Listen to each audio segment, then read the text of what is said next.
ब्रेकनंतर आपलं स्वागत. एक ब्रेकिंग न्यूज पाहूया. आदित्य ठाकरेंकडून भूखंड घोटाळ्याच्या विरोधात आंदोलनाचा एल्गार पुकारण्यात आलाय. रविवारी आंदोलनात तिरंगा घेऊन सहभागी होण्याचं आदित्य ठाकरेंनी आवाहन केलंय. मुंबईतील 3 प्लॉट मुख्यमंत्र्यांनी भाजप आमदाराला दिलेत. मोकळ्या जागा खासगी विकासकांना देण्याचा घाट घातला जातोय. आदित्य ठाकरे यांनी आता हा आरोप केलाय. भूखंड घोटाळ्यात श्रीखंड खाण्याचं काम सुरू आहे असं आदित्य ठाकरेंनी यावेळी म्हणत टीका केली.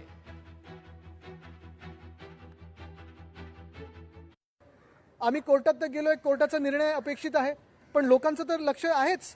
आणि मग हा घोटाळा नेमकं तुम्ही कशासाठी करता, ही घाई गडबड कशासाठी? आणि माझ्या कानावर जे आलेलं आहे, मुख्यमंत्र्यांनी महानगरपालिकेला आदेश दिलेले आहेत की पुढच्या 15 दिवसात ह्या सगळ्या भूखंडाचं श्रीखंड खाण्यात त्यांना मोकळीक द्यावी.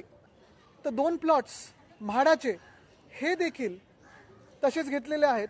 ही 3 मैदानं एकत्र करून, म्हणजे हे 2 प्लॉट्स आणि हा जिथे आहोत तिथे इकडचा प्लॉट, हे 3 प्लॉट घेऊन मुख्यमंत्री महोदय एका भाजपच्या आमदाराला गिफ्ट करत आहेत. आज आपल्या माध्यमातून मी सर्व मुंबईकरांना विनंती करत आहे की ह्या आंदोलनाचा पहिला टप्पा म्हणून येत्या रविवारी संध्याकाळी 5 वाजता रंगशारदाच्या समोर नेव्हिल डिसूजा फुटबॉल टर्फ जिथे आहे तिथे आपण सर्वांनी, प्रत्येक पक्ष असेल, जात पात धर्म सगळं काही बाजूला ठेवून तिरंगा हाती घेऊन पुन्हा एकदा मुंबईसाठी एकत्र येणं गरजेचं आहे.